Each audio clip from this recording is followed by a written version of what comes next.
Les couilles sur le réservoir, une émission animée par Doud. Et ça va péter!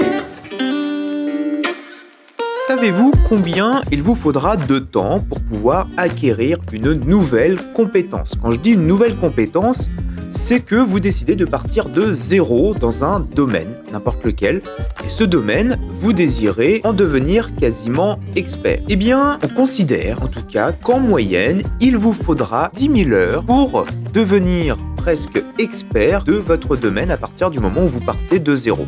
10 000 heures, je ne sais pas si vous vous en rendez compte, mais ça représente quand même pas loin de 37 années à raison de 5 heures par semaine. Alors là, vous pouvez très bien me dire, Doud, 5 heures par semaine, c'est pas beaucoup. Alors, imaginez-vous faire 5 heures de sport par semaine en partant de zéro pour devenir expert, ça vous donne à peu près une idée de l'effort qu'il vous faudra réaliser. Et en même temps, ça vous permet de relativiser un petit peu les choses et de vous dire que voilà, s'il faut 10 000 heures devenir expert d'un domaine, ça veut dire qu'à 5 heures par semaine, ça me fait 37 ans. Mais si j'y passe beaucoup plus de temps, que je multiplie par 2, par exemple, qu'au lieu de 5 heures, j'y passe 10 heures par semaine, ce qui, pour un simple hobby, je vous rappelle l'intitulé, commence à faire beaucoup 10 heures par semaine. Mais vous ramenez de 37 ans à peu près 18, 19 ans. Alors, bien sûr, c'est une moyenne. Ça veut dire que certaines personnes mettront beaucoup plus de temps, mais d'autres personnes en mettront beaucoup moins. Alors maintenant, pourquoi je vous dis ça? Eh bien tout simplement parce que je suis en plein dans ce processus-là.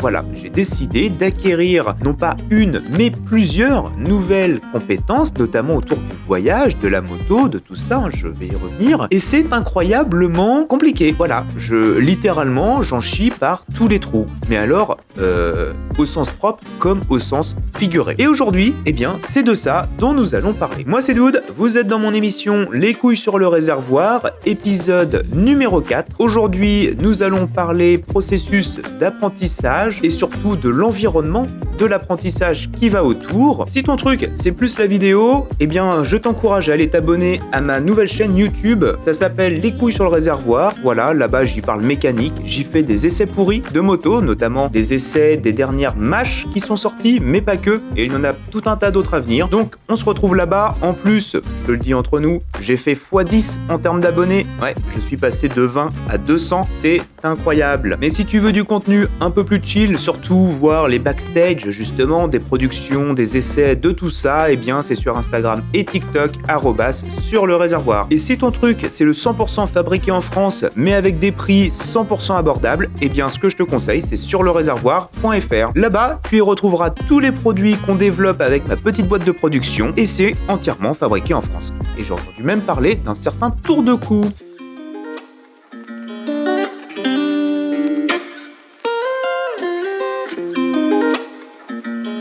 Ça ne vous aura pas échappé que j'ai acheté un trail. En effet, j'ai dû en parler au moins 5 ou 6 fois déjà en épisode de podcast et quasiment autant sur YouTube. Sachant que sur YouTube, je vous fais des épisodes, donc je vous ai fait un essai pourri de la Riero Aventura 500, mais également plusieurs épisodes concernant les améliorations qui sont apportées à cette moto. Et encore, je parle amélioration, je devrais dire plutôt, on va dire, la sécurité qui est renforcée, puisqu'en fait dessus, j'y ai mis donc le système d'embiellage que j'ai amélioré pour un truc plus robuste. Il y a les dashcams, il y a les prises SAE, les longues portées, les poignées chauffantes. Et là, dernièrement, et ce qu'il me reste en fait à faire, c'est toute la partie reprogrammation moteur, puisque dessus j'ai changé la partie filtre à air et échappement, où ça, échappement, c'était quasiment le premier truc, où le catalyseur a dégagé. Et ensuite, là, il faudrait que j'y installe justement un power commander ou quelque chose du genre, de façon à reprogrammer le moteur. Alors justement, en parlant de moteur, ça m'amène à vous parler d'un truc concernant la Riero Aventura. Dans un épisode précédent, je vous avais dit que les Chinois, leur particularité, c'est de souvent créer un modèle. Ce modèle, on va le garder, donc à partir du moment où c'est le premier qui a fait l'objet de R&D, on va le garder pendant un certain temps pour pouvoir juste l'améliorer. Et une fois qu'on arrive un petit peu au bout, on va passer à autre chose. Là, c'est ce qui se passe. Voilà. Donc j'avais entièrement raison, ce qui est tout à fait normal, pas parce que j'ai toujours raison, mais tout simplement parce que j'ai discuté avec eux, avec HJ Motor, donc je savais ce qui était planifié. Et en même temps, étant donné que moi-même, quand je vous dis, j'ai ma compagnie qui est en Asie, eh bien, en travaillant avec eux, on sait comment ça se passe. Donc il était évident que l'Aventura 500 n'allait être que le début d'une gamme. Ce qui fait que, pour 2026, vous aurez l'Aventura 600. Alors 607 particulièrement. Alors ça par contre, je ne sais pas encore pourquoi les importateurs nous sortent des noms à la con comme ça, à la Peugeot, 307, 607, 507, 577. Bon, alors je sais que le 7 est un numéro porte-bonheur en Chine, mais bon, de là à le coller partout, est-ce que c'est un clin d'œil? Je sais pas, j'ai jamais eu la réponse. Mais donc maintenant, c'est officiel depuis l'ECMA que l'arrière-roue Aventura 607 va sortir. Et depuis, vous êtes, je vais pas dire pas mal, mais j'ai reçu des messages en me disant tiens, d'où t'as vu est-ce que tu vas revendre ta moto pour celle-là? Eh bien non, et pour deux raisons. La première, c'est que il est bien évident que tous ceux qui ont acheté une Aventura 500, si c'est une moto qu'ils apprécient, vont la mettre en vente pour acheter la 600. Donc, on va se retrouver avec beaucoup plus d'offres que de demandes, et puis là, mécaniquement, le prix va tomber. Bon, étant donné que moi, je suis capitaliste, j'ai pas envie de vendre ma moto au rabais. Par contre, comme il y en a pas mal qui vont acheter l'Aventura 607 et vont sûrement se bourrer avec d'ici quelques années, ou voire moins, ce que je ferai, c'est que je compte bien garder la mienne, parce qu'elle est très bien comme elle est, et de toute façon, si je prévois d'augmenter les performances du moteur, c'est pas pour la changer tout de suite, mais par contre, ce que je vais faire, c'est que d'ici quelques années, quand il y aura des moteurs d'Aventura 600 de disponibles, parce que les mecs auront plié la moto en deux, j'en achèterai un. Voilà, ça me coûtera déjà moins cher, et en plus, ça me permettra d'avoir une véritable upgrade sur ma moto, puisque en fait, l'Aventura 600, c'est exactement la même que la 500 et je pense quasiment pas me tromper en me disant que ce sera simplement un alésage différent. Pour moi, c'est un haut moteur qui va changer et ça sera juste ça. Puisque c'est la philosophie. On va pas refaire tout un moteur pour revendre une moto. Et c'est ce qu'ont fait les Japonais pendant des années avec la XJ. La XJ 750, à la base, c'était une 400. Il y avait la XJ 400, la XJ 600. La différence entre la 400 et la 600, c'était juste l'alésage, donc le haut moteur qui changeait. Et ensuite, ils ont sorti la 7,5 et 900 où c'était la même chose. La 7,5 et la 900, en fait, c'est quasiment le même bloc avec juste un haut moteur différent. Ce qui fait que ça vous fait une cylindrée au-dessus, mais pour un coût très réduit par rapport au développement d'un nouveau moteur. Tout ça pour nous amener à la suite de cet épisode et vous dire que, effectivement, cette moto, j'en suis extrêmement content. J'ai aucun problème avec. Le seul problème, c'est le voyant moteur, mais je sais pourquoi. Donc ça, c'est pas la peine de me dire ouin ouin ouin, t'as vu, c'est une moto chinoise, elle a un voyant moteur. Bon, je répondrai même pas à ça, puisque j'en ai déjà parlé en long, en large, en travers. J'en ai même fait un épisode entier sur YouTube. Donc voilà, arrêtez de me saouler avec ça. Si vous ne comprenez pas, je ne peux plus rien pour vous. Voilà, à ce niveau-là, les gars, mettez-vous au vélo et puis revendez tout ce qui fonctionne avec de l'essence autour de vous parce que vous ne le méritez pas. Quand bien même, quand je vois certains commentaires, je me dis que même pour certains, utiliser un vélo, ça doit être compliqué.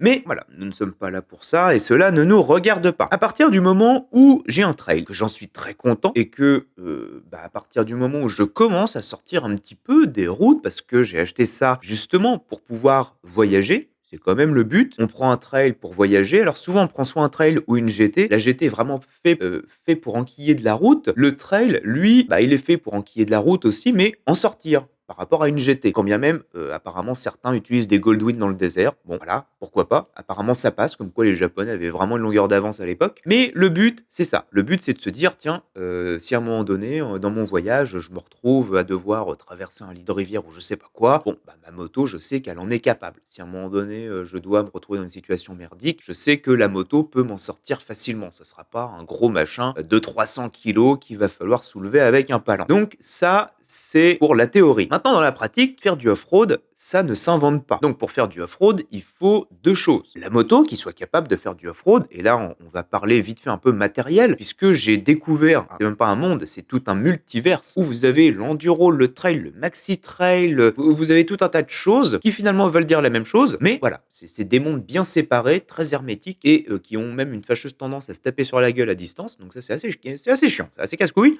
Surtout quand on arrive là-dedans et que, comme moi, on n'y connaît rien. Ça, c'est la deuxième chose. La deuxième chose, c'est que, en plus du matériel, il vous faut apprendre à vous en servir. Et là, vous allez oublier tout ce que vous savez d'une moto. C'est-à-dire que vous passez votre permis moto, vous passez un plateau, vous passez ça sur du béton avec des petits poteaux, des piquets, de l'adhérence, un peu de pluie des fois. Mais ça s'arrête là. On ne vous fait pas faire un arrêt d'urgence sur un terrain glissant. On vous fait pas faire un slalom dans des ornières. Bon. Et ça, en off-road, c'est monnaie courante. Là encore, hier, j'étais parti en off-road et je vais vous raconter, vous allez voir, c'est comique. Et surtout, quand on est tout seul à découvrir cette pratique, là, vous voyez l'importance réelle de l'équipement moto.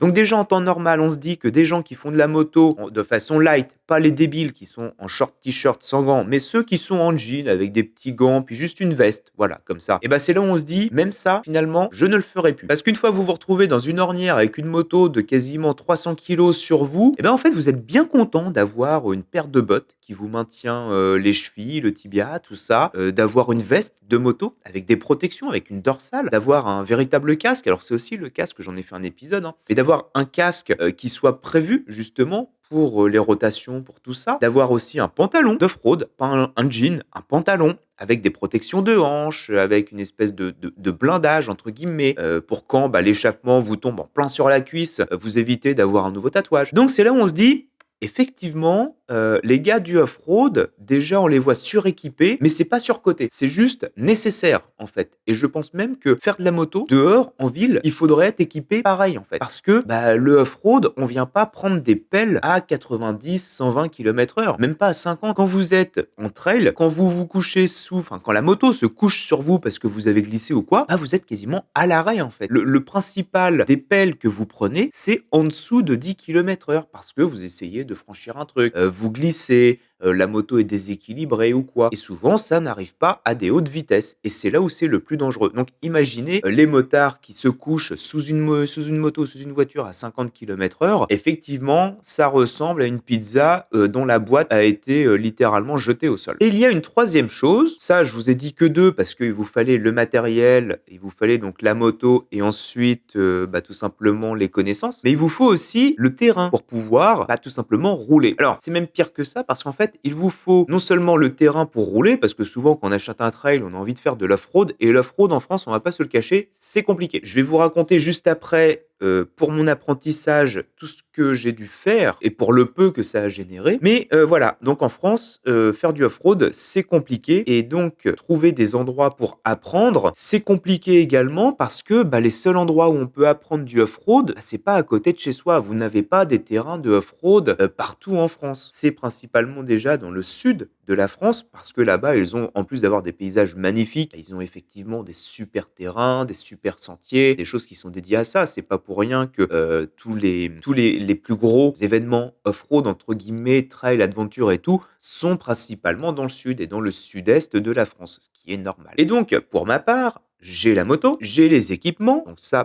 principalement, parce que là, les bottes off-road, c'est mon prochain achat, hein. J'ai des bottes de moto, mais en fait, elles sont pas du tout adaptées au off-road, donc c'est encore un truc, on se dit merde, fait chier, mais c'est le jeu, et puis c'est la sécurité, de toute façon. Et donc, troisième élément, comme je vous disais, c'est d'avoir des terrains de jeu pour aller apprendre. Et dans le cas où je suis tout seul, il a fallu que j'élabore moi-même ma stratégie d'apprentissage. Donc, déjà que je m'éduque sur internet, et c'est là où cette histoire de 10 000 heures, déjà je pense que ça fait du sens pour devenir expert d'un domaine, mais juste pour maîtriser ce domaine, on a juste pour la maîtrise l'habitude de dire que c'est 3000 heures. 3000 heures, c'est quand même un petit tiers, et un tiers de 37 ans, bon, on va arrondir à 12 ans, à peu près. C'est voilà, ça fait quand même beaucoup. Et ça se comprend parce que moi de mon côté, trouver un terrain de jeu, tous les terrains de off-road, enfin en tout cas tous les sentiers que je pouvais utiliser, déjà on exclut tous les sentiers pédestres qui sont uniquement dédiés à la randonnée, aux chevaux, à tout ça. Donc ça nous laisse les chemins agricoles, les chemins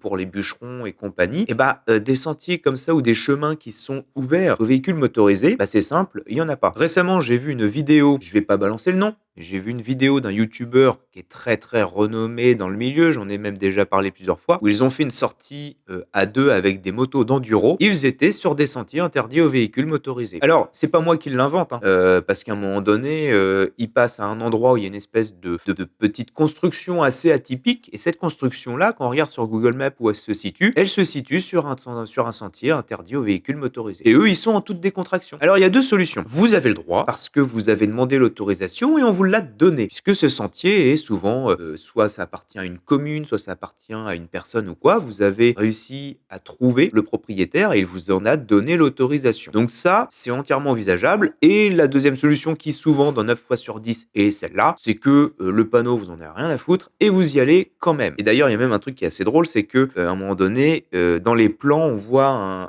je crois que c'est une sorte de caillou, une bûche au sol, avec une trace blanche et rouge, parce que c'est un GR, chemin de grande randonnée. Voilà. Donc et après, ces gens vont venir dire oh là là, ouin, on critique les gens qui font de l'enduro parce que ça passe sur les chemins et tout. Que voulez-vous que je vous dise? Pareil, ça j'en ai fait tout un épisode et finalement, voilà, quand vous avez des gens très renommés qui ont pignon sur rue dans le domaine, qui ne montrent pas du tout l'exemple, il est bien évident que derrière les gens vont se dire: «Ah putain!» alors en plus il vient dire dans la vidéo: «Je vous donnerai pas la trace, vous ferez appel à telle personne», donc en plus de faire la promo d'un de ses potes qui vend, des tours, c'est la promo d'un de ses potes qui vend des tours qui passent sur des chemins de grande randonnée. Bon, je crois que niveau éthique, on n'est pas, au top là, hein. Mais revenons-en à nos trails, notamment le mien. Dans le coin où je suis actuellement, il y en a des chemins comme ça, il y en a même beaucoup. C'est morcelé, mais il y en a beaucoup. Donc ce que j'ai fait, c'est que la chance aussi fait que, de fil en aiguille, j'ai pu trouver les propriétaires de ces chemins-là, puisque 9,9 fois sur 10, c'est des chemins agricoles qui passent entre des parcelles et tout. Et étant un enfant de la campagne, je sais comment ça fonctionne et je sais très bien qu'au bout de ce chemin-là, quand il y a une ferme,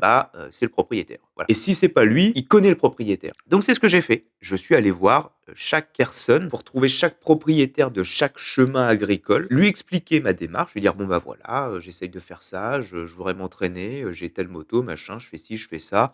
Voilà la moto, je voudrais venir à tel moment, tel moment. Et ça s'est très bien passé. Ils m'ont dit oui, il n'y a pas de souci. On n'a signé aucun papier. Pourquoi? Parce que les agriculteurs, les campagnards, comme on les appelle ici, et dont je fais partie, à partir du moment où on dit quelque chose, on ne reviendra pas dessus en fait. Si on revient dessus, on va vous le dire avant. On va vous dire bon, là on avait dit ça, maintenant on arrête. Mais il n'y a pas de non, non, je te l'avais pas dit. Non, non, ça ne pas comme ça. C'est une parole est une parole. Et par contre, si à un moment donné les choses changent, on vous prévient, on vous le dit. Et donc ça, c'est agréable. Ça m'est arrivé, ça je vais vous expliquer juste après ma partie entraînement, parce que ça vaut le détour, hein. C'est aussi le but de cet épisode, de vous parler de comment j'en chie. Eh bien, plusieurs fois pendant mes petites sessions à fraude et tout, j'ai croisé évidemment des agriculteurs qui me font un signe de la main et à ce moment-là, il y a une chose qu'il ne faut jamais faire et même vous, je vous le conseille, hein, c'est, alors la première chose à ne pas faire, c'est de leur passer sous le nez sans les saluer, parce que ces gars-là, c'est eux qui vous nourrissent, donc la moindre des choses, c'est de les saluer quand même. La deuxième chose à ne pas faire, c'est de les saluer, mais de leur passer sous le nez. Je vous le déconseille aussi en fait. Moi, tout ce que je peux vous dire, c'est vous arrivez, vous les saluez, enfin vous arrivez, vous arrêtez, vous les saluez, vous vous présentez et vous désamorcez tout de suite en disant, parce que le mec dit ouais, vous n'avez pas le droit d'être là, machin et tout. Si vous savez que vous avez le droit d'être là, parce que je vous le conseille quand même de faire ça dans la légalité, vous leur expliquez calmement, en leur disant voilà. Puis si jamais le mec il vous tient tête, faites demi-tour, rentrez, c'est pas grave. Mais voilà, au moins dites-vous que vous n'êtes pas chez vous. Le terrain sur lequel vous êtes ne vous appartient pas. Et s'il y a un panneau qui vous interdit d'y être, vous n'avez pas à y être. Si on vous y a autorisé et que derrière la personne qui vous interpelle n'est pas au courant, faites juste en sorte de lui expliquer calmement. Et si vous voyez qu'elle ne veut rien savoir, vous ne courez pas devant les problèmes. Voilà. Bon, j'en ai déjà fait un épisode, je vous conseille d'aller le voir. Écoutez. Et ça m'amène donc à la deuxième partie de cet épisode où je vais justement vous parler de mon apprentissage off-road. Parce qu'au début, je ne vous cache pas que j'étais sûrement très prétentieux. Je pars de zéro. Hein. Je n'y connais rien off-road, en trail, en aventure, en tout ce que vous voulez bien. Faire du road trip avec la moto, j'en ai déjà fait, mais vraiment faire de l'autonomie avec un trail, jamais. Mais je m'étais dit, dude, t'as regardé assez de vidéos comme ça, il y a en plus c'est des références, des gars qui savent de quoi ils parlent, tu as les bagages pour pouvoir t'en sortir, il n'y a pas de problème. Bon, je vous le dis tout de suite, absolument pas. Et maintenant, c'est de ça dont on va parler. Pourquoi, finalement, j'ai été complètement à côté de la plaque sur le temps qu'allait prendre cet apprentissage off-road.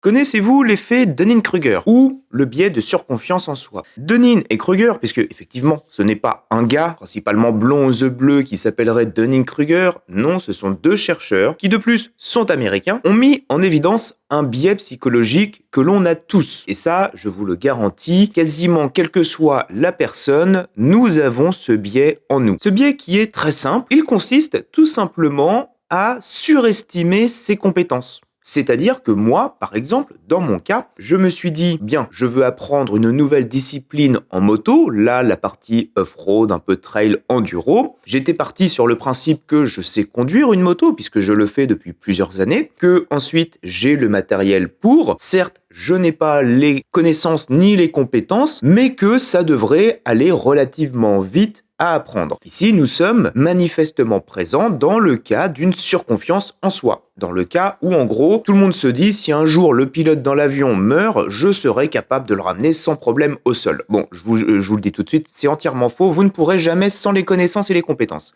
Et bien là, c'est la même chose. Et donc, ce qui se passe, c'est que Dunning et Kruger, ce qu'on raccourcit par Dunning-Kruger, ont mis sur papier cet effet-là via une courbe. Alors, cette courbe, on peut à peu près la comparer aux bosses d'un chameau, c'est-à-dire que vous partez très vite vers une première bosse, qui ensuite redescend vers un creux et qui va remonter, mais un petit peu moins haut que la première bosse. Pourquoi ? Tout simplement parce qu'en fait, plus cette bosse ira haut, plus ça voudra dire que vous avez confiance en vous. Donc, dans la première étape, nous avons une bosse qui part assez vite, assez haut, puisqu'on estime qu'on a confiance en soi sur ses compétences, puisque la distance sur laquelle s'étalent justement ces deux bosses sont les compétences. Ce qui fait que, au début, on part très vite, très haut parce qu'on a confiance en soi, en ses compétences. Ensuite, ça redescend assez bas parce que finalement, on se rend compte que ses compétences ne sont pas du tout à la hauteur. Mais ensuite, ça repart un petit peu plus soft, un petit peu moins haut et un petit peu plus long. Donc, c'est notre deuxième bosse. Et pourquoi nous avons une deuxième bosse dans notre courbe ? Puisque dans le cas où on se rend compte que nos compétences ne sont pas du tout à la hauteur de ce dont on a besoin, eh bien nous allons rentrer dans une phase d'apprentissage qui va lisser à peu près cette deuxième bosse, qui fera que la deuxième bosse montera de façon plus continue, moins haute, puisque on se rendra compte qu'on est largement en dessous de ce que l'on avait prévu en termes de compétences et de confiance, mais par contre s'étalera plus dans le temps parce que on rentrera dans un processus d'apprentissage. Donc ça, c'est la version simplifiée. On peut vraiment raccourcir en disant, un excès de confiance en soi fait que on se retrouve face à la réalité où en fait on ne connaît absolument rien.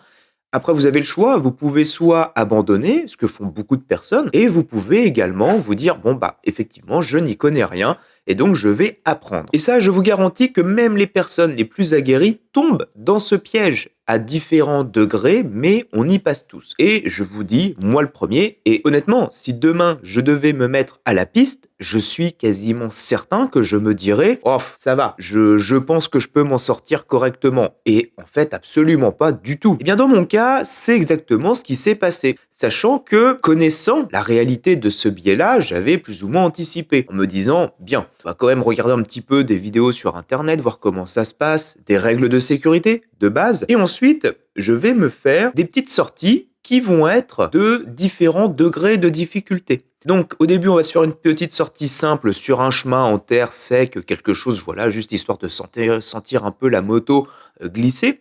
Ensuite, on va se faire la même chose, mais sur un terrain un peu plus glissant, donc sur un chemin un peu plus mouillé, pour voir ce même chemin mouillé, ce que ça donne, et ainsi de suite. Et augmenter, comme ça, la difficulté. Et ensuite, passer sur ce même chemin, mais en montée, enlever le caillou pour passer sur un chemin en herbe avec des ornières, puis ainsi de suite. Et ensuite, allonger les distances. Et pourquoi pas, à un moment donné, passer dans des lieux un peu plus atypiques, avec des forêts, des cailloux, tout un tas de choses vraiment différentes. Honnêtement, je ne sais pas si cette formule est la bonne. De toute façon, dans le coin où j'habite, à part me démerder moi-même, je n'ai pas vraiment d'autres solutions. Après, voilà, ce n'est pas non plus une nécessité, c'est moi qui m'impose ça pour développer de nouvelles compétences. Mais je ne vous cache pas que, et encore une fois de plus, connaissant la présence de cet effet-là, de surconfiance, j'aurais aimé être directement confronté à mon ignorance via un professionnel lors d'un stage ou un truc comme ça. Alors ça existe, mais le problème c'est qu'aujourd'hui, j'ai pas vraiment d'argent à mettre là-dedans, j'ai d'autres projets à financer. Donc je me suis dit, écoute, je vais découvrir par moi-même, ça sera plus long et en même temps, ça sera l'occasion de faire du contenu puisque, étant maintenant devenu créateur de contenu, voilà, il faut bien que je trouve de l'essence à mettre pour mes vidéos. Pour vous donner une petite idée de là où j'en suis actuellement, j'avais prévu de faire une partie du TET pour le Roadcast et je suis pas prêt du tout en fait. C'est juste, je ne peux pas, je ne peux pas partir comme ça. Pour la simple et bonne raison, c'est que ma dernière sortie off-road, dont j'ai posté quelques images sur YouTube, YouTube et sur Instagram, sur le réservoir, et bah, ça a été catastrophique. Pourtant, en parlant avec des gens qui font ça depuis évidemment longtemps, eux m'ont dit, bon, oui, c'est pas, on va dire que les conditions n'étaient pas agréables, mais il n'y a pas non plus de quoi, se rouler par terre. Alors qu'est-ce qui s'est passé? Je m'étais fait une boucle d'à peu près une quinzaine de kilomètres. Sur ces 15 kilomètres, il y en avait à peu près 5 de off-road. Quand je dis off-road, souvent on me dit oui mais tu dis off-road alors qu'en fait c'est juste une route avec de l'herbe dessus. Non, quand je dis off-road, c'est-à-dire que là je suis les roues dans la terre. Par contre, c'est un chemin sur lequel j'ai eu l'autorisation préalable de rouler ou qui ne m'est pas interdit, mais ce n'est pas un chemin de randonnée ou quoi. Non, ça je respecte, c'est vraiment un chemin de terre, là où passent souvent des agriculteurs pour aller dans les champs. Et donc, ces chemins, quand les agriculteurs y passent en plein été, la terre est dure, sèche, il y a des cailloux, il y a tout un tas de choses. Bon, on va dire que ça accroche. Là, vous pouvez rouler un peu plus en décontraction. Mais ces mêmes chemins, quand vous y passez avec une météo normande du mois de novembre, c'est-à-dire la pluie tous les jours, là, ça commence à ne pas être la même mayonnaise. Et surtout qu'à un moment donné, je me suis ajouté donc des nouvelles difficultés, comme je vous disais. Au début, c'était principalement des lignes droites. Après, j'ai mis des chemins qui commençaient à être un peu sinueux. Après, sinueux en montée, en descente. Alors, en descente, j'en ai fait un. J'ai cru que j'allais littéralement crever avec la moto en bas. Donc je vous dis, j'ai dit stop. Donc par chance, j'ai réussi à négocier et c'est ça qui me fait peur, c'est que j'arrive à remplir mes objectifs, mais je ne serai pas vraiment capable de vous dire comment j'ai fait. Et là, c'est ce qui s'est passé dernièrement. Donc je suis parti sur cette boucle d'une quinzaine de kilomètres et sur les 5 kilomètres de off-road, au bout de 2, j'ai décidé d'arrêter parce que je me suis dit mais c'est juste pas possible. 2 kilomètres en off-road, vous allez vous dire attends 2 kilomètres c'est que dalle. Et bah 2 kilomètres avec une moto de 200 kilos, voire un peu plus, qui patine dans des ornières de 30 centimètres, qui avance pas, qui est tankée sur place, avec les cale-pieds qui reposent de chaque côté de l'ornière, les valises qui s'accrochent dans les branches et compagnie. Bon, je vous assure, 2 kilomètres, c'est long. C'est très long dans ces conditions-là. Et ça, les gens ne se rendent pas compte, en fait. Les gens ne se rendent pas compte que faire 2 kilomètres sur une nationale ou sur une autoroute, bah c'est sûr que c'est largement plus facile que de se taper 2 kilomètres dans des petits chemins qui partent dans tous les sens et la moto avec. Donc, à partir de ce moment-là, bah c'est là où on se remet en question. Notamment quand on est couché 2-3 fois sous la moto et on se dit putain mais qu'est-ce que je suis en train de faire quoi? Pourquoi je suis là quoi? Donc coucher la moto, se planter, c'est voilà, tout ça, limite, je dirais c'est pas grave, c'est pas parce que vous couchez la moto en off-road que vous êtes une merde, au contraire, ça prouve que vous avancez. Donc ça, faut vraiment pas en tenir compte. C'est là aussi où on se dit, effectivement les crash bars, machin, tout ça, c'est pas surcoté, les équipements de sécurité non plus. Donc bah, c'est ça qui est compliqué. Et ce qui est compliqué en fait, je dirais que passer une ornière et tout ça, bon bah on est tous quasiment égaux là-dessus, La moto, quand elle avance pas, faut bien trouver une solution. Donc ça, limite, je dirais que voilà, à part mettre un peu de gaz, sortir, la tirer, la pousser, c'est des branches par-ci par-là, faire levier, tirer avec des sangles. Bon, mais quand en fait vous roulez, c'est entre le moment où vous roulez, mais que vous n'êtes pas sur une surface stabilisée. Quand vous roulez sur des chemins qui sont un peu dégueulasses, ça part dans tous les sens, ça glisse et tout, ça monte, ça descend. Il faut savoir se positionner sur la moto. Et ça ne s'invente pas. Parce que suivant la position que vous aurez sur votre moto, l'adhérence et surtout la réponse du freinage ou de l'accélération ne sera pas la même. Et donc, bah ça joue. Quand vous êtes en montée, vous allez vous pencher vers l'avant pour mettre votre poids sur la roue avant. Et puis, bah, surtout pour éviter de partir en arrière. Quand vous êtes en descente, vous faites l'inverse. En descente, vous allez vous mettre bien en arrière pour éviter de passer par-dessus la moto. Et puis aussi pour bien accrocher la roue arrière. Donc, il y a plein de choses comme ça. Mais sauf que ça, quand vous regardez des gens en vidéo faire et tout ça, vous dites, oh bah oui, c'est bon, je me prends 2-3 notes et tout. Mais alors, quand vous arrivez dans le chemin de merde, au début, vous aviez prévu de la terre, finalement, c'est de l'herbe. Vous aviez prévu que ce soit sec, finalement, c'est mouillé. Donc, de l'herbe mouillée à plat, pourquoi pas, ça se gère. Mais alors, quand c'est en montée ou en descente, là, je vous garantis que c'est pas du tout la même souffrance. Sans parler du matériel, puisque moi, je porte des lunettes. Ce qui fait qu'à partir du moment où je suis obligé de commencer physiquement à forcer un petit peu, Il y a un truc qui est très chiant, ça s'appelle la buée. Voilà. Alors, essayer de sortir une moto tankée dans des ornières avec de la buée sur les lunettes, je vous garantis, ça paraît con comme ça, hein, mais c'est une difficulté vraiment en plus parce que vous ne voyez absolument rien de ce qui se passe. Et quand vous êtes en train de gérer le gaz de la moto pendant que vous êtes sur le bord de l'ornière pour essayer de la sortir, bah, si à un moment donné vous voyez pas ce qui se passe, comment vous voulez anticiper en fait? Donc c'est tout ça qu'il faut prendre, puis c'est là où on se dit, «Bon, bah, je vais 5 kilomètres de off-road, en fait, je vais en faire que donc et ça peut paraître un peu con de se dire: «Mais attends, d'où tu abandonnes et tout». Je n'abandonne pas, au contraire, je suis en train de dire que je préfère, prendre du temps pour vraiment assurer ma conduite, me dire: «Bon, bah, voilà», parce que quand on part tout seul, on est tout seul. Quand moi, quand j'étais tout seul, la moto couchée dans une ornière, bah, tu en plein milieu des champs, tu espères quoi? Si tu espères qu'un agriculteur passe, pour te relever la moto, je vais te dire: «J'espère que tu as assez de réserve pour tenir plusieurs jours», parce que là, en ce moment, ils ont vraiment autre chose à foutre. Donc, c'est pour ça que, bah, là, j'ai toujours pas réussi à me faire une sortie avec les 5 kilomètres de off-road complet. Pourtant, c'est pas une boucle, énorme, hein, c'est vraiment, une boucle autour d'ici, mais c'est 5 kilomètres d'off-road dans les conditions actuelles qui sont vraiment des conditions de merde, hein. Il pleut tous les jours, bah, si vous regardez les vidéos, il y a c'est même pas des flaques d'eau, c'est carrément il y a des marges. Je passe, dans de l'eau, j'ai de la flotte, jusqu'au cale-pied et puis des fois j'ai même de la flotte, au-dessus des chaussures donc bah, c'est ça, c'est que ça, c'est pour moi, c'est les conditions qu'on doit, gérer, qu'on doit savoir gérer comme en aviation. En aviation, on vous fait face à tout un tas de situations d'urgence plusieurs fois en exercice pour le jour où, si ça se présente, vous ayez un minimum d'automatisme. Donc moi, c'est le but de tout simplement, à un moment donné, de savoir me sortir du minimum de la merde parce que là, je me dis, pour moi, ça, c'est le minimum de ce que je dois savoir faire. Et si le minimum aujourd'hui est arrivé à même pas la moitié, j'en peux plus, bon, ça ne va pas. C'est pas possible. Donc voilà où j'en suis au niveau de l'apprentissage. Et il y a un autre truc aussi qui est des fois beaucoup plus frustrant à accepter, celui-là, c'est de se dire, bah, je fais demi-tour. Et savoir se dire, et ça, dans la vidéo que j'ai regardée il y a pas longtemps sur les deux gars là qui partaient faire de la moto sur des chemins non autorisés, principalement. Sûrement ça, je vais le prendre en commentaire, mais je m'en fous. À un moment donné, ils en parlent. Ils disent, quand tu arrives face à un chemin, alors ça, c'est valide que vous soyez en moto, en vélo, en bateau, en skateboard, ou même dans votre vie personnelle, professionnelle, amoureuse, tout ce que vous voulez. À un moment donné, quand vous faites face à une situation, vous vous dites, bon, ça passe, ça peut le faire. Ça va pas être simple, mais ça peut le faire. Donc, vous vous engagez et finalement, vous vous apercevez que bah, ça commence à devenir compliqué. Plus on avance, plus ça commence à devenir compliqué. Plus on avance, moins on avance. Plus ça nous freine. Et il y a un autre biais qu'il faut avoir en tête, celui-là, en plus du biais de la surconfiance en soi, c'est ce qu'on appelle l'aversion à la perte. L'aversion à la perte, en fait, c'est un biais qui dit que, en gros, à un moment donné, on refuse de voir la vérité en face, qu'une situation est désespérée, tout simplement parce que on y a engagé de ce qu'on estime trop de temps, d'énergie ou d'argent.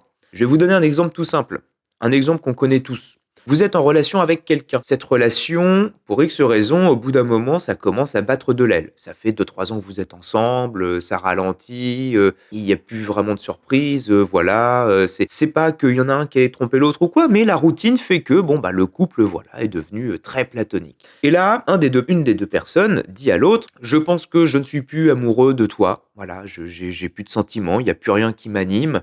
Donc peut-être on devrait se séparer. Alors je vous le dis tout de suite, si un jour on vous dit ça, le message est clair, c'est pas peut-être on devrait se séparer, c'est juste j'aimerais bien qu'on se sépare, mais j'ai pas envie de prendre la décision pour te faire mal. Hein, je vous le dis tout de suite, ça veut dire ça. Croyez-moi. Et bah vous seriez tenté de dire mais non, non, t'inquiète pas, ça va le faire, tu vas voir. Alors dans ces cas-là, il y a tout un tas de solutions qui sont mises en place. Hein. On déménage, on fait un gamin, on achète un chien, on fait un deuxième gamin parce que des fois c'est le premier. Bref, il y a tout un tas de trucs possibles et ça, c'est l'erreur. C'est l'erreur de dire: «Ça fait déjà trop longtemps qu'on est ensemble pour que ça s'arrête. Donc ça ne peut que continuer». Alors que c'est foutu mon gars, c'est foutu. Enfin je dis mon gars, mais ça marche aussi avec les femmes.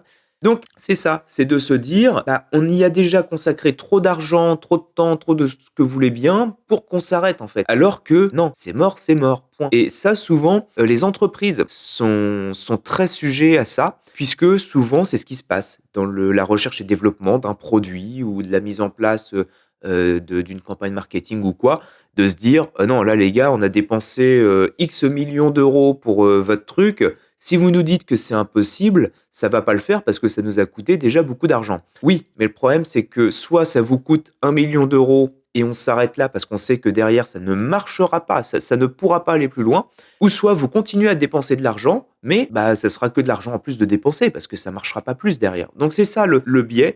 Et ça, malheureusement aussi, on y est tous sujets, mais c'est quelque chose qu'on peut vaincre facilement. Et moi, je vous garantis qu'aujourd'hui, avec toutes les relations pourries que j'ai pu avoir dans ma vie, quand bien même les dernières en date, au bout d'un moment, effectivement, quand on vous dit faut s'arrêter, ou je préférerais qu'on s'arrête, on s'arrête, on fait demi-tour, et puis voilà, on ne continue pas à gaspiller son temps et son énergie pour quelque chose qui ne vaut plus rien. Et ça, c'est dur. Quand vous êtes en plus en phase d'apprentissage, de se dire non, je suis capable, je sais que je peux y aller, machin. Dans le sport, c'est pareil. Et non, à un moment donné, il faut savoir dire non, faire demi-tour et dire bon, on va passer par un autre chemin, c'est pas grave. Mais je préfère ne pas me mettre en danger connement. Tout ça pour dire je l'ai fait ou quoi. Je préfère dire je l'ai pas fait en étant vivant et tout simplement que les autres disent il a essayé mais il est mort. Et je terminerai avec ce proverbe que l'on a l'habitude de dire en aviation, surtout aux débutants et même après, il faut toujours l'avoir en tête. Vaut mieux être au sol et regretter de ne pas être en vol que d'être en vol et de regretter d'être au sol. Salut! Savais-tu que plus de 80% des gens qui écoutent ce podcast le font en allant au travail et en reparlent autour de la machine à café avec leurs collègues? Mais c'est pas tout, ils en parlent même quand ils rentrent chez eux le soir. Alors si toi aussi tu apprécies les sujets dont je parle dans l'émission Les couilles sur le réservoir, n'hésite pas à commencer par les 5 petites étoiles parce que ça fait toujours plaisir, mais surtout à en parler autour de toi et à nous retrouver sur les réseaux sociaux, TikTok, Instagram, @sur le réservoir et notre boutique en ligne sur leréservoir.fr. Pour finir, ça m'a amené à plusieurs réflexions. La première étant sur le matériel. Souvent, quand vous voulez vous mettre au off-road, à tout ce qui est voyage, trail et compagnie, on vient vous dire que voilà, vous devez acheter ci, puis ça, les bottes, le pantalon machin, la veste truc, la moto, faut prendre ci, faut prendre ça, le casque machin, enfin bref. Résultat, vous vous retrouvez à dépenser l'équivalent du PIB du Luxembourg, tout ça pour rouler en centre-ville avec votre bécane. Alors qu'en fait, pas du tout. Alors, oui, il vous faudra une moto capable d'aller encaisser justement ces sorties de route, donc de préférence, je dirais, oui, un trail, une moto peut-être plus enduro. Les maxi-trails, honnêtement, j'y reviendrai un petit peu plus tard, mais je suis pas certain du concept, en fait. Mais à partir du moment où vous avez des pneus tout-terrain et que vous avez une moto qui est relativement protégée, parce que le sabot moteur n'est pas surestimé, je vous le dis tout de suite, pour avoir tapé quelques racines, voilà. Je pense qu'actuellement, soit j'aurais un carter fendu en deux, ou soit j'aurais juste un collecteur d'échappement qui serait inexistant. Mais il est parfaitement possible aujourd'hui, je dirais à moindre coût, d'être équipé avec une moto pour faire du off-road. Alors route et off-road, comme dans mon cas. Personnellement, le blouson de moto, ma veste, c'est une veste que j'ai depuis maintenant plusieurs années et c'est pas du tout une veste aventure et ça me va très bien. Alors les vestes aventure, en fait, la particularité, en plus d'être relativement étanche, entre guillemets, c'est que vous avez simplement des aérations à gauche, à droite et un col qui remonte un peu plus haut. Bon.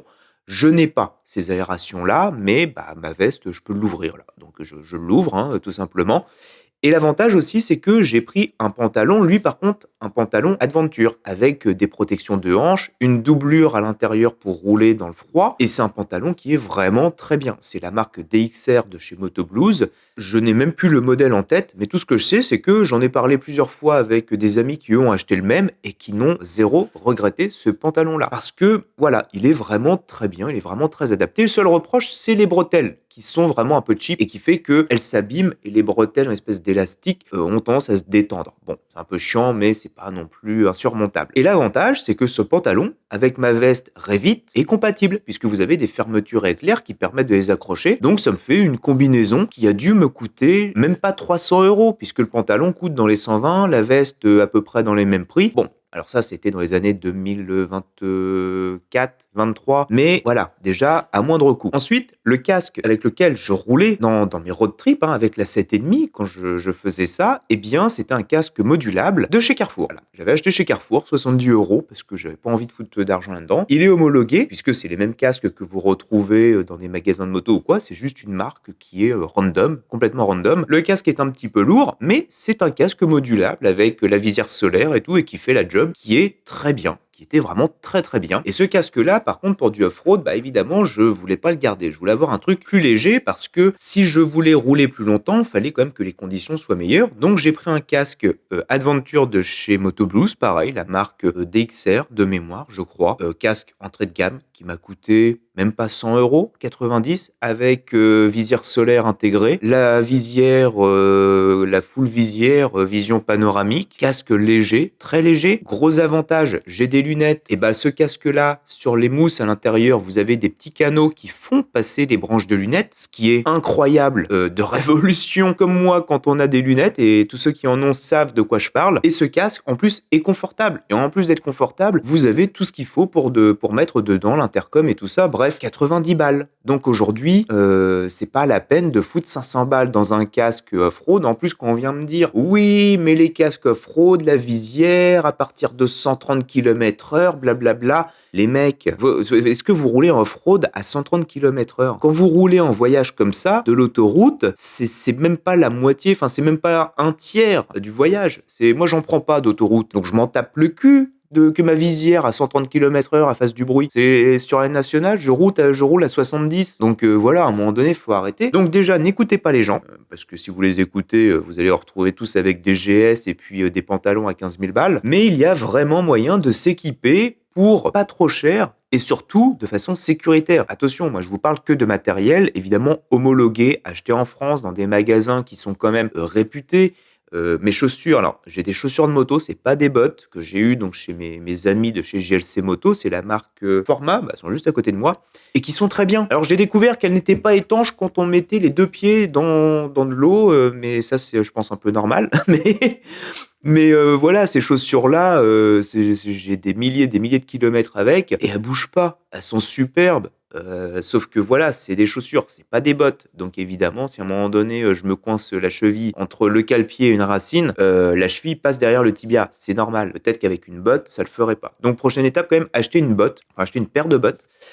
Qui soit vraiment dédiée au off-road, hein, qui est la protection nécessaire. Mais voilà, et concernant les gants, les gants c'est pareil, j'ai une paire de gants hiver, ceux que j'ai eu ceux que je me suis acheté au Canada pour la moto, hein, qui sont faits pour protéger et tout, et une paire de gants été, voilà pareil, fait pour la moto, hein, protégé avec les petites protections et tout ça. Donc ça ne m'a pas coûté des millions d'euros. Certes, je ne ressemble pas à un motard Adventure comme on peut le voir sur YouTube, loin de là, mais ça m'empêche pas de rouler. Et puis ça m'empêche pas d'être en sécurité. Donc à un moment donné, soit vous voulez ressembler à ce que vous voulez faire, et puis finalement vous ne ferez que y ressembler, parce qu'à vouloir y ressembler, vous allez en oublier d'en acquérir les compétences, ou soit vous vous dites je m'équipe à moindre coût, par contre le reste de mon énergie et de mon argent, je vais le mettre dans l'apprentissage. Et la moto par exemple, moi c'est ça, la moto, je me suis acheté, alors certes les gens me disent ouais c'est un truc chinois et tout, mon truc chinois il roule, hein. Il roule, il fait du off-road, il s'en sort, il a rien à envier aux autres, il marche très bien, et voilà. Et je vais même vous dire une chose, c'est que justement il y a peu de temps, j'ai appris la différence entre trail et maxi trail. J'entendais parler maxi trail, et honnêtement moi je pensais que ma moto était un maxi trail, parce que pour moi le trail c'est l'équivalent de la Mash 650 X-Ride que j'ai essayé. Ça c'est ce qu'on appelle un trail. En tout cas dans les années 70-80 c'était du trail. Aujourd'hui c'est devenu plus enduro, motocross, un peu route.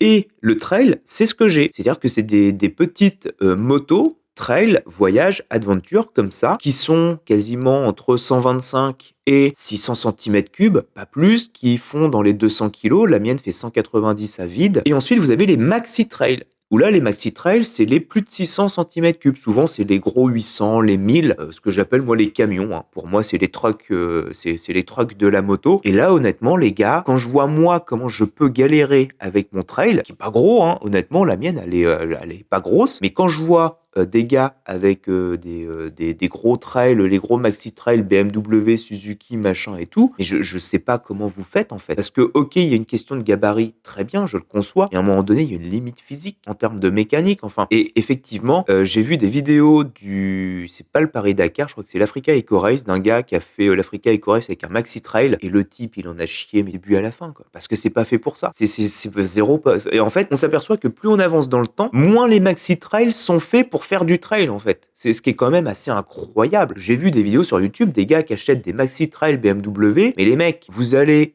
sur un chemin avec ça, vous ne faites même pas 10 mètres parce que déjà c'est des Michelin Pilot Road dessus. Alors expliquez-moi à quel moment des Michelin Pilot Road sur de l'herbe mouillée, grasse, dégueulasse en montée, ça va accrocher. Je comprends pas en fait. Moi j'ai des pneus CST, BST, c'est du chinois, c'est des copies de Michelin, de Scorpion, je sais pas quoi là. Mais sauf que moi ça tracte en fait quoi. Donc c'est du chinois, mais oui, mais c'est du chinois qui tracte. Puis sur la route ça marche très bien, ça accroche. Enfin, mais le truc c'est ça, c'est que aujourd'hui pour moi les maxi trails sont devenus les SUV de la moto. C'est-à-dire que ils n'ont plus leur place. C'est aujourd'hui un maxi trail. C'est plus commun de voir des maxi trails en centre-ville que dans des chemins. Voilà. Et par contre, on assiste à tout un tas de personnes qui justement redescendent en gamme parce qu'ils comprennent que c'est quand même plus facile de sortir de la merde une moto qui fait 500 cm3 ou 600 parce que ça fait 200 kilos plutôt qu'un maxi trail de 300 quoi.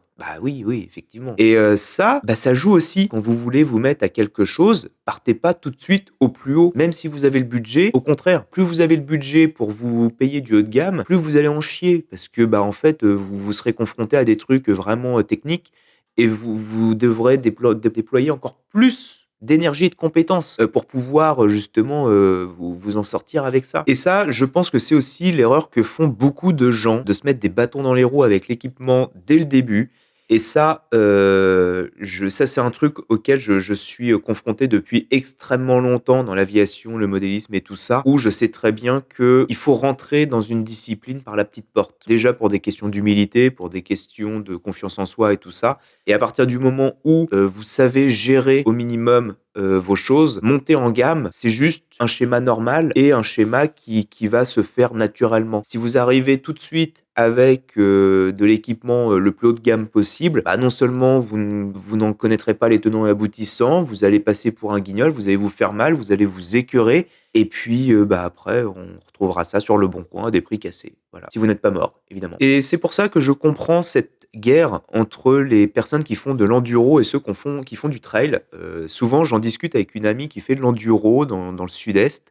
Et elle a fait vraiment de l'enduro. Elle a ses camionnettes avec sa motocross, enfin sa moto d'enduro, et puis c'est une KTM, je sais plus quoi. Et voilà, elle se fait des sorties en club et tout. Et ces gens-là crachent sur les gens comme nous qui font du trail et ils ont raison. Ils ont raison parce que voilà, en fait, nous on essaye de faire du off-road, mais c'est un peu la version voyage aventure. Et le problème, c'est que dans ce milieu-là, il y a beaucoup de guignols, beaucoup de gens qui vont acheter l'Africa Twin machin, et puis qui vont la suréquiper. La moto, elle sera propre, elle sera propre et brillante, mais elle sera propre et brillante tout simplement parce qu'elle va juste rouler en ville, quoi. Donc effectivement, ça fait rire les gens qui font de l'enduro, ça fait rire les gens qui lavent leur moto 2 fois par jour parce qu'ils sont couverts de boue. Voilà, c'est la moto, elle prend plus de coups de Karcher que de remplissage d'essence parce que ils sont tout le temps, à se rouler dans la boue avec leur bécane, quoi. Donc eux, ils savent ce que c'est en chier, ils savent ce que c'est de faire du off-road, de se perdre, de tirer une moto, de passer des troncs d'arbres, alors que vous prenez 95% des gens qui roulent en trail,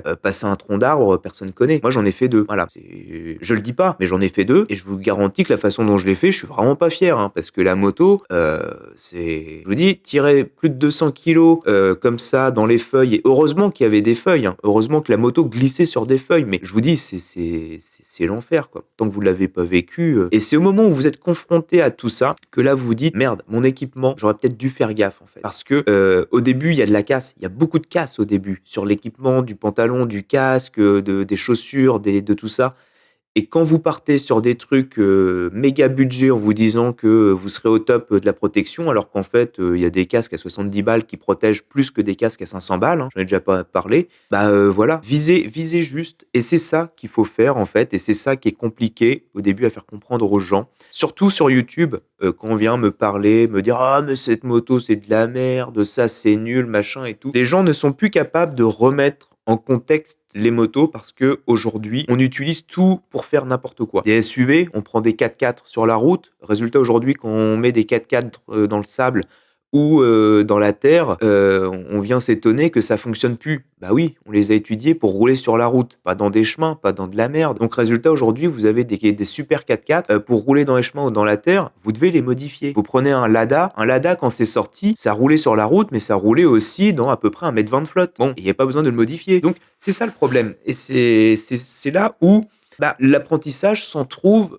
aussi impacté parce que, bah, on a tellement on vous fait croire que vous devez tellement, pour rentrer dans une discipline, avoir un niveau de matériel indécent que, bah, finalement, vous vous auto-persuadez que vous devez justement vous saigner, pour pouvoir, accéder à ce niveau de matériel indécent, alors qu'en fait pas du tout, pas du tout.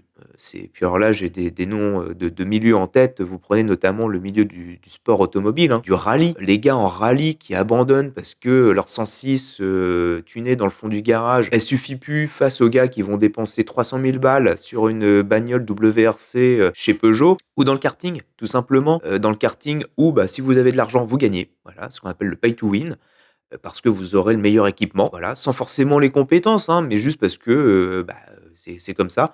Mais, il y a des disciplines où quand ça relève du talent, le talent ne s'achète pas les gars, je suis désolé. Le talent, vous pouvez, vous acheter, la Ducati machin, la BMW bidule, qui vont coûter, 25 000 30 000 balles. Le talent, ça viendra pas sur la facture, hein. Ça, je vous le garantis. Et il y a des gars qui roulent, sur des grosses merdes. J'ai vu des gars en off-road rouler sur des trucs pas possibles. C'est le réservoir tient avec des Colson, hein, enfin des colliers plastiques et ils vous mettent mais ils vous mettent des kilomètres et des heures, sur vos parcours. Parce que les mecs, ils savent utiliser leur machine. Voilà, c'est pas vous. On voit bien avec tout ça que acquérir une nouvelle compétence, en tout cas une compétence sérieuse qui ne nous met pas en danger, eh bien, c'est pas de tout repos. Ça ne se fait pas en un week-end, même deux, même plusieurs, en fait, que ça va demander des années de pratique. Et que pendant ces années-là, pendant ces mêmes années, bah, il y aura de la casse. Voilà, parce que ça fait partie du schéma d'apprentissage. Comme on dit, on ne fait pas d'omelette sans casser d'œuf. Bon, bah voilà, tenez, on fait pas de off-road sans casser une clavicule ou deux. C'est aussi pour ça que souvent, enfin en tout cas moi, j'ai pour habitude de dire que les motards du dimanche sont bien plus dangereux que ceux qui vont rouler tous les jours et sous n'importe quelle condition. Tout simplement parce que les motards, tout comme des pilotes d'avion, tout comme les gens qui font du bateau. Alors d'ailleurs, on appelle ça comment? Des bateliers, des pilotes de bateau, des chauffeurs de bateau ou des conducteurs de bateau. Bref, ceux qui naviguent en mer. Bon, c'est plus élégant que dire piloter un avion. Bref, vous m'avez compris, à partir du moment où ça demande des compétences, alors c'est ça qui est assez paradoxal, c'est qu'on parle d'une compétence, apprendre à piloter un véhicule, mais souvent ça en regroupe une multitude. Un avion, il faut savoir piloter son avion, naviguer, il faut connaître la mécanique, donc l'aérodynamique, il faut connaître également les règles de sécurité, les manœuvres de sécurité, bref, et encore, j'en passe, hein. Mais vous devez apprendre tout un tas de choses pour pouvoir tout simplement poser vos fesses dans un petit coucou et vous faire plaisir à plusieurs centaines d'euros de l'heure. Eh bien, c'est exactement pareil pour un bateau, un hélicoptère, pour un train. Un train, j'en parle même pas, c'est même encore pire. On pourrait se dire, tiens, on est sur des rails, c'est simple. Non. C'est très compliqué, comme le reste. Une voiture, vous savez très bien, j'en ai fait d'ailleurs un épisode, une voiture, eh bien, c'est aussi compliqué, parce qu'il faut maîtriser sa voiture, connaître le code de la route, il faut connaître les règles de sécurité, connaître un petit peu la mécanique, parce que si à un moment donné, vous avez un voyant qui s'allume, il faut savoir à peu près de quoi on parle. Bref, c'est tout ça. Et c'est aussi pour ça qu'on se retrouve avec beaucoup d'idiots sur la route. Alors, c'est parce que beaucoup l'ont eu, tout simplement, sur un coup de chance et pas sur leurs compétences. Et ça concerne 99% des gens qui roulent, malheureusement. Eh bien, la moto, c'est exactement la même chose. La moto, vous allez avoir beaucoup de personnes qui vont, et quand je dis beaucoup, c'est quasiment 90%. Alors, je parle de motards, de gens qui se déplacent à moto. Parce que les gens qui se déplacent à scooter, on l'avait vu dans les trucs de ZFE et compagnie, les gens qui se déplacent en scooter, eux, le font toute l'année. Parce que c'est utilitaire, c'est leur moyen de déplacement dans les grandes villes et tout. Donc, eux, qu'il pleuve, qu'il neige, qu'il vente, qu'il fasse beau ou pas, ils sont toujours dehors en scoot. Donc, eux ne comptent pas. Parce que, et ces gars-là, honnêtement, même si on a pour habitude de dire qu'ils conduisent comme des bœufs, bah ouais, mais en tout cas, eux, voilà, ils se faufilent dans la circulation et tout, et on voit qu'ils ont la maniabilité de leur scooter. Ça, on peut pas leur enlever. Peut-être qu'ils en ont rien à carrer du code de la route, mais ils savent maîtriser leur scooter. Voilà, on voit quand même que derrière, il y a des heures de roulage. Et bah dans les motards, c'est pas le cas. Dans les motards, très très très souvent, les plus gros accidents, j'en parlais avec mon ami urgentiste, arrivent en début de saison. Parce que les gars ne roulent pas pendant l'hiver, vous comprenez il fait trop froid, 5 degrés, faudrait pas sortir, hein. Faudrait pas se faire une petite engelure au bout du doigt, bah oui, 5 degrés, donne, paye ton engelure. Bref, et donc ce qui se passe, c'est que, bah, les gens ne roulent pas l'hiver, oublient tout un tas de choses, reprennent leur moto au premier rayon de soleil vers le mois de mai, ouvrent en grand les gaz, voilà. En plus, les pneus sont froids, le motard est froid, tout est froid. Et résultat, premier virage, c'est la sortie de piste et on n'en parle plus, c'est plié. Voilà. Un petit paraplégique pour la fin de l'année et hop, t'as fait des chocs à pic. Donc voilà, ça c'est souvent le cas. C'est souvent le cas parce que les gens, pour acquérir une compétence, ne vont pas faire ça de façon sérieuse. Et surtout, une fois qu'ils vont acquérir un minimum de compétences, ils vont estimer que c'est largement assez. Et en plus d'estimer que c'est largement assez, ils ne vont pas entretenir cette compétence-là. Et c'est aussi bien pour ça, et je fais toujours le parallèle avec l'aviation, parce que je vous rappelle que si on a un taux d'accident en aviation, je vais pas dire qui est nul, mais qui est extrêmement faible au nombre de passagers transportés, bah c'est bien parce qu'on se casse le cul à maintenir ce niveau de compétence et de sécurité. Chose que l'on ne fait pas avec les usagers de la route. Voilà. Alors qu'on pourrait, et on veut pas. C'est pas que on ne peut pas, c'est que on ne veut pas. On ne veut pas parce que ça s'appelle le lobbying. Mais ça, c'est un autre sujet. Donc à partir du moment où vous décidez, en tout cas, je vais parler pour moi parce que les autres, je m'en fous personnellement, d'acquérir une nouvelle compétence, eh bien, il faut faire ça sérieusement. On a vu que en moyenne, et ça, c'est pas un chiffre sorti de nulle part,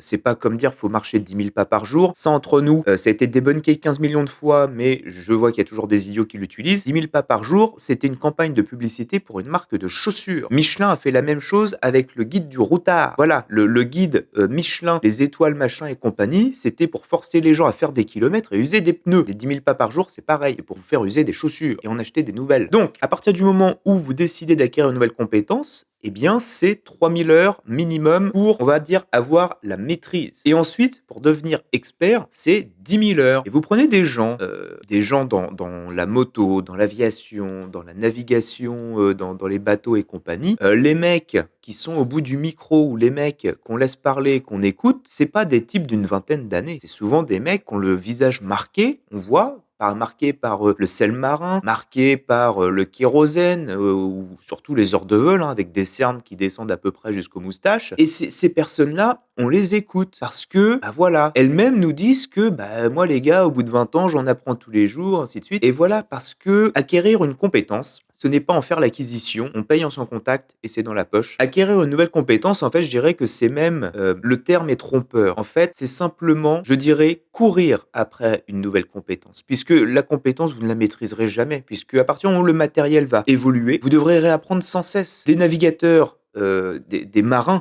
oh putain, ça s'appelle des marins, les gens qui pilotent des bateaux, mais oui, mais ça, je vais le laisser au montage. Des marins qui font la traversée de l'Atlantique. Je pense que les bateaux des années 80 ne sont plus du tout les mêmes qu'en 2025 et qu'eux-mêmes ont des nouvelles choses à apprendre sur les technologies, sur peut-être même, alors la façon de naviguer n'a pas beaucoup évolué, mais en termes de matériel, en termes d'éléments de sécurité, avant les GPS n'existaient pas, on naviguait avec un sextant. Voilà, donc il y a beaucoup de choses comme ça qui évoluent. Et c'est aussi l'intérêt de savoir toujours se remettre en question, de se dire où j'en suis, là, est-ce que ce truc-là, je sais le faire? Si je me retrouve dans telle merde, comment je peux m'en sortir? Se questionner en permanence, maintenir son niveau. Et c'est ça qui est passionnant, c'est ça qui prend du temps. Et c'est aussi pour ça, et je finirai là-dessus, que souvent on arrive à un dilemme à partir du moment où on veut acquérir vraiment sérieusement une compétence entre eux. Alors, je parle pour ceux qui ont une vie de famille. Moi, personnellement, j'en ai aucune. Donc, à partir du moment où je veux dépenser 40 heures par semaine pour acquérir une nouvelle compétence, j'ai tout le loisir de le faire parce que ma situation me le permet. J'ai ce luxe-là, donc je ne suis pas concerné, mais je sais qu'autour de moi, des gens sont concernés parce que, bah voilà, le mariage, la femme, le mari, les enfants, le chien, le boulot, machin, le crédit de la maison et ainsi de suite. Et ils aimeraient bien acquérir des nouvelles compétences. Ils aimeraient bien pouvoir acheter un trail et partir en vacances, se payer une licence de pilote d'avion. Et ça, souvent, beaucoup le font, mais après, ils ne pilotent plus. Parce que les gens croient que une fois que j'ai ma licence de pilote d'avion, bah, c'est comme un permis voiture. Alors que pas du tout. Votre licence, vous ne vous en servez pas pendant X temps, bah, vous n'avez plus le droit de piloter parce qu'on considère que vous êtes dangereux. Voilà. Donc ça fait partie des choses qu'on devrait mettre en place sur la route. Donc c'est tout un tas de choses qu'il faut avoir en tête pour pas se mettre en danger. Et donc aussi, quand vous avez une famille et que vous voulez acquérir une nouvelle compétence de façon sérieuse, il arrive souvent un dilemme entre soit j'arrive à un niveau qui ne me permet pas d'aller plus loin parce que ma vie de famille me bloque, parce que je dois y mettre plus de temps et le temps que j'ai en plus, il n'existe pas. Donc il faut que je le prenne quelque part. Donc soit je prends du temps que je passe normalement avec ma famille pour acquérir cette nouvelle compétence et la développer, ou soit dans ce cas-là,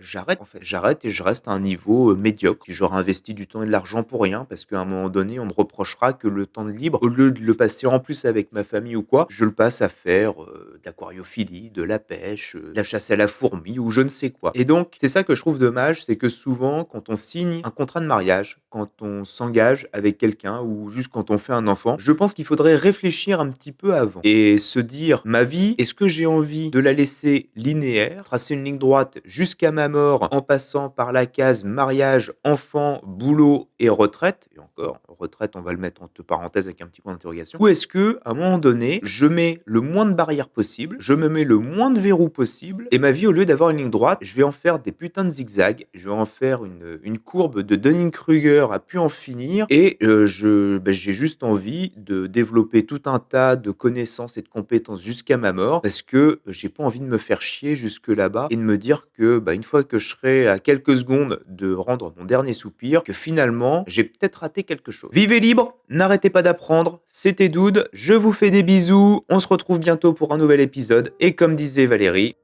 au revoir. Elle danse dans la lumière douce, un éclat, un rire, un charme qui pousse les cœurs à fondre, les âmes à fondre, un parfum de cacao, un monde à confondre. Ses pas glissent, un balai sucré, le piano soupire, le violon vibré. La femme chocolat douce et fatale, elle fond dans tes bras, irrésistible cristal. La femme chocolat, un goût infernal, un baiser, un éclat, et tout devient idéal.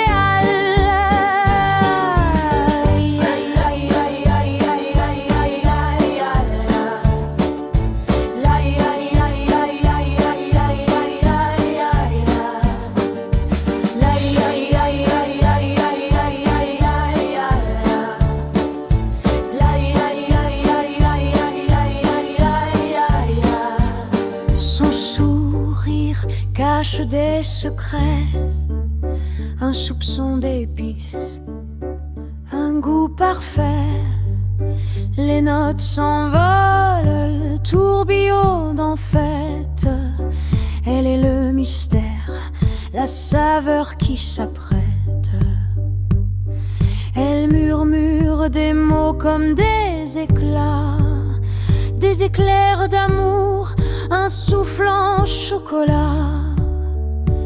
Les violons pleurent, les pianos chantent, une danse éternelle, une saveur enivrante. La femme chocolat douce et fatale, elle fond dans tes bras,